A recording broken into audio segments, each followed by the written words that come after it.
In this video, we will talk about set. Set is one of the most popular and a very important data structure in the Java collection framework. The most important property of the set data structure is that it does not allow duplicate elements. So whenever you need unique elements, just use set. As you can see in this UML diagram, set directly extends from the collection interface. Set is an interface in the Java collection framework and it extends the collection interface. Then we have specific implementations of set, for example, HashSet. Most of the time we will be using HashSet. It is the common implementation of the set. Then we have linked HashSet, which extends from the HashSet and it adds an additional behavior that maintains the insertion order of elements, which means if we add 4 elements to the linked HashSet and then if we try to access the items from the set will be returned in the same order they were inserted in. The third type of set is tree set, which belongs to the sorted set category. It also does not allow duplicate elements, but it adds an additional behavior that it sorts the elements, which means if we add strings, for example, the strings will be stored in their alphabetical order. And if we are adding integers, for example, they will be stored in their increasing order. So by default, it uses the natural ordering of the type that we are adding to this set. All right. Now that we have covered the overview of set and different types of sets, let's move on and let's see a quick demo on the set. So we will be covering all these operations on the set. Let's start from this one, initializing a new hash set. How do we do that? We use the hash set class and let's see, we are using string. So we say my set equal to new hash set. That's how we initialize a new hash set. How do we add values to the set? To add the values, we use add method. So here we can use string values. Let's say 1. Let's add couple of values. 1, 2. Let's repeat the value. The same value 2 and 3. Because set does not allow duplicate elements, so when we try to access the elements from the set, we should see only a single occurrence of 2. This 2 will be skipped, this 2 will be ignored because it is a duplicate element. That is the most important property of set. Printing set. How do we print it? We can simply pass it to system.out.println because it overrides the toString method. So we will see a nice summary of set on the console. Let's do that. If we run the program, we should see the values present in the set 1, 2 and 3 as expected. Second occurrence of 2 will be skipped because it was a duplicate element. So it maintained the uniqueness of values. Let's move on. How do we add values in the bulk? So let's say same as lists, we have a collection and we want to add multiple values in the set in one go. So we can pass a collection to the add all method. Set has an add all method that accepts a collection. This time let's say we have an array list of type string my list equals to new array list, and my list has few elements 4,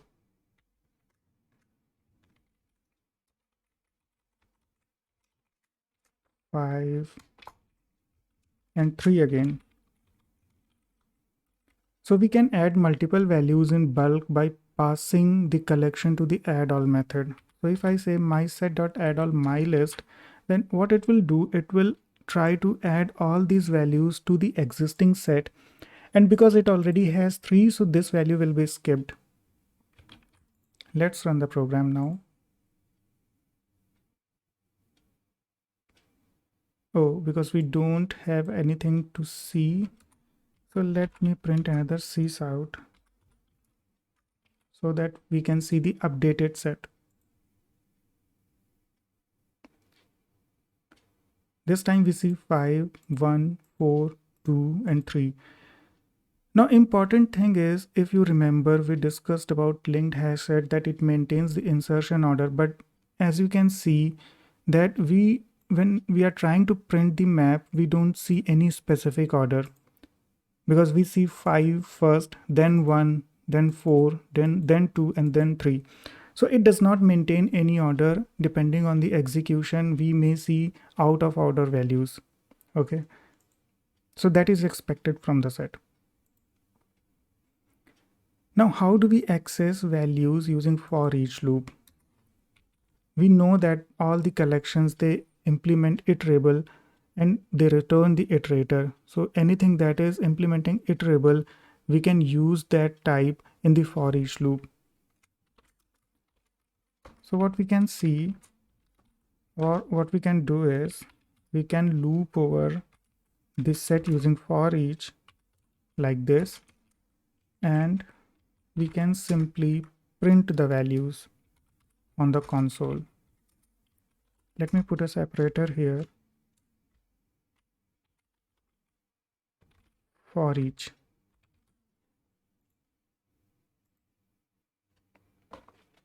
So we should see all the values on new line 5, 1, 4, 2, 3.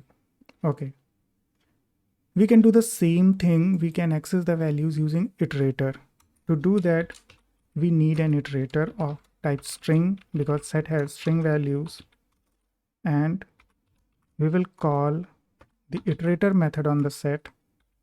Once we have the iterator, we will say it.hasNext and simply print the next value. So this is same as list what we covered in the list demo.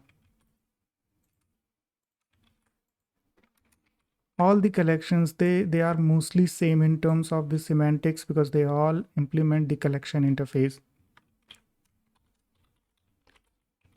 So there is a similarity.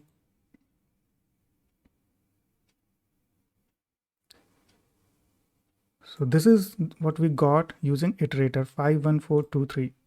All right. The next operation is accessing values using for each. So collections have a for each method as well that accepts a consumer. We can access the values, we can perform some operation by passing a consumer using for each method. So let's say we want to print the values, but using for each, we can do this. So we can say myset dot for each, and for each accepts a consumer. Because we want to print the values, we can pass system.out.println in the consumer form. System.out, we can pass the method reference, and this consumer will be applied to all the values, which is basically to print the values individually on the console. Using for each and consumer.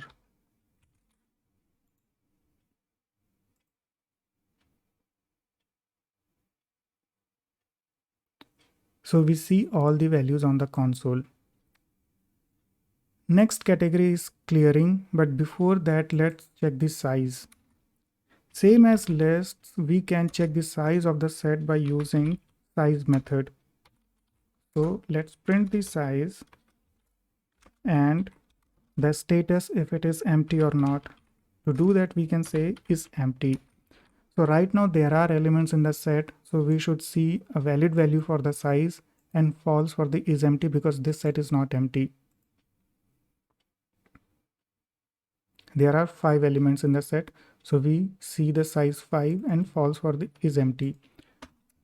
We can clear the set using clear method, and if we clear the set, then this time we should see the size 0 and is empty would return true because clear would have cleared the set.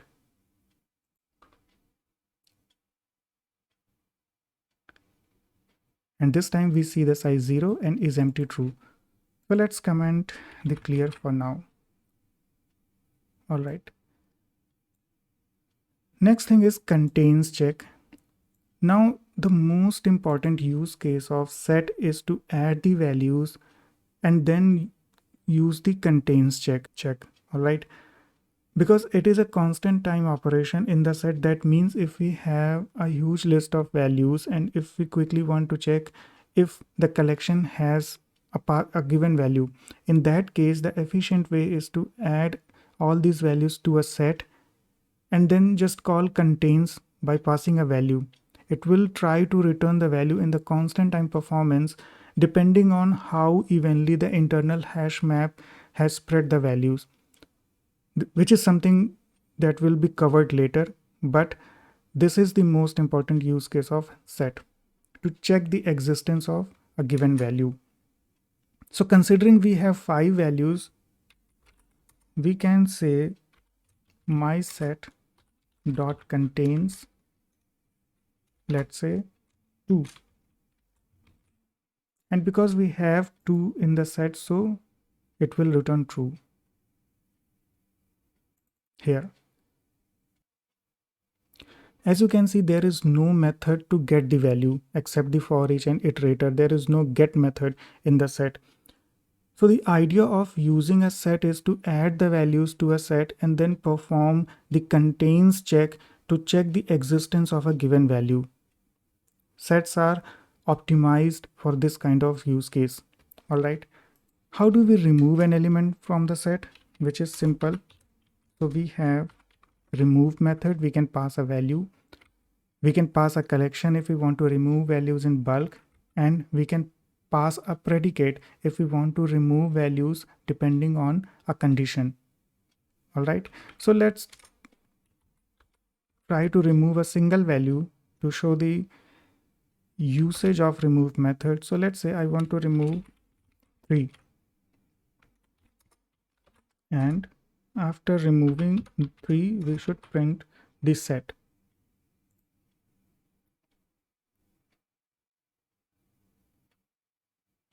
We can see that 3 has been removed from the set. We have only 4 elements now, 5, 1, 4 and 2. Retain, we know if we want to retain certain values and delete everything else from the set, then we can use the retain all. Retain all accepts a collection. Let's use that. So I can say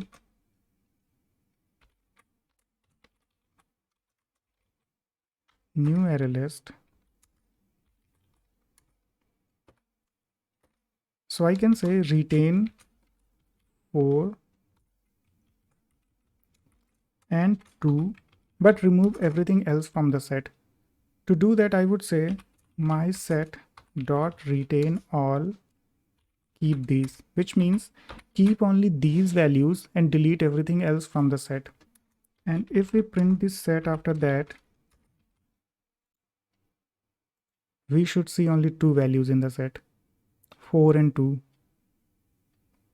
As you can see, it retained only 2 values that were passed to retain all method, and everything else has been deleted from the set. Then we can convert a set to an array using toArray method. My set dot toArray. By default, toArray returns an object array,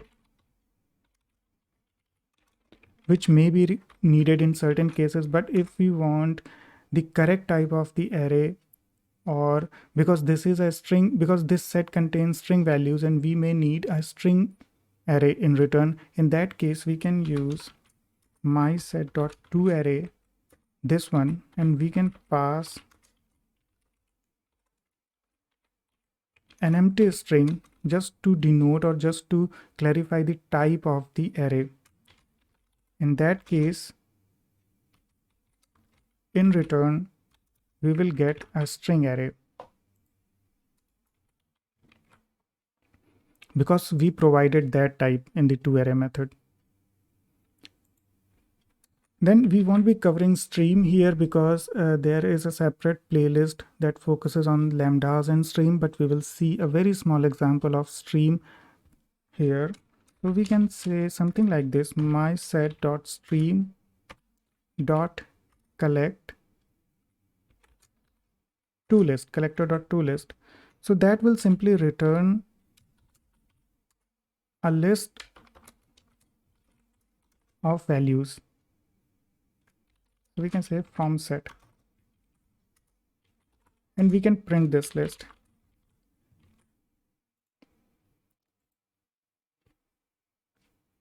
So what we are saying, generate a stream from the set, then collect all those values and return me a list of all those values.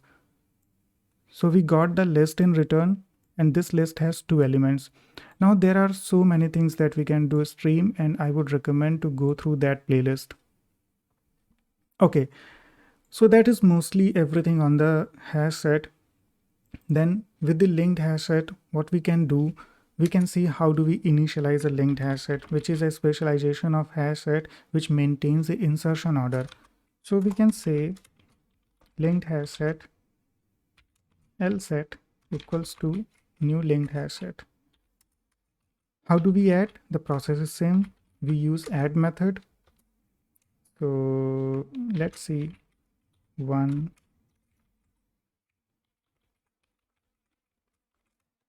2, 4 and 3, and one more duplicate value 3.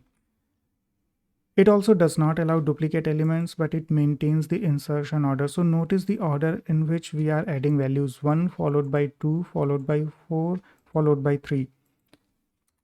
So if we print the linked hash set, first of all, we won't see duplicate values, which is the same behavior for all the sets. So we see 1, 2, 4 and 3, a single value for 3.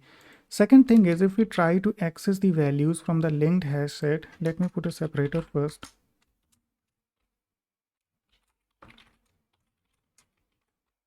If we try to access the values from the linked hash set, we must always get the same order, and we will always get the same order. So if I say string element from L set, and if I print the values, the order will always be 1 followed by 2 followed by 4 and followed by 3, because that is the insertion order, and linked hash set maintains the insertion order and returns the values in the same order. So 1, 2, 4 and 3. No matter how many times we run, we will always get the same output: 1, 2, 4 and 3. So that is the main difference between hash set and linked hash set. If we want to maintain the insertion order, use the linked hash set. Otherwise, for all other cases, use the hash set. And the most common use case of set is to check the existence of an item in the set. All right.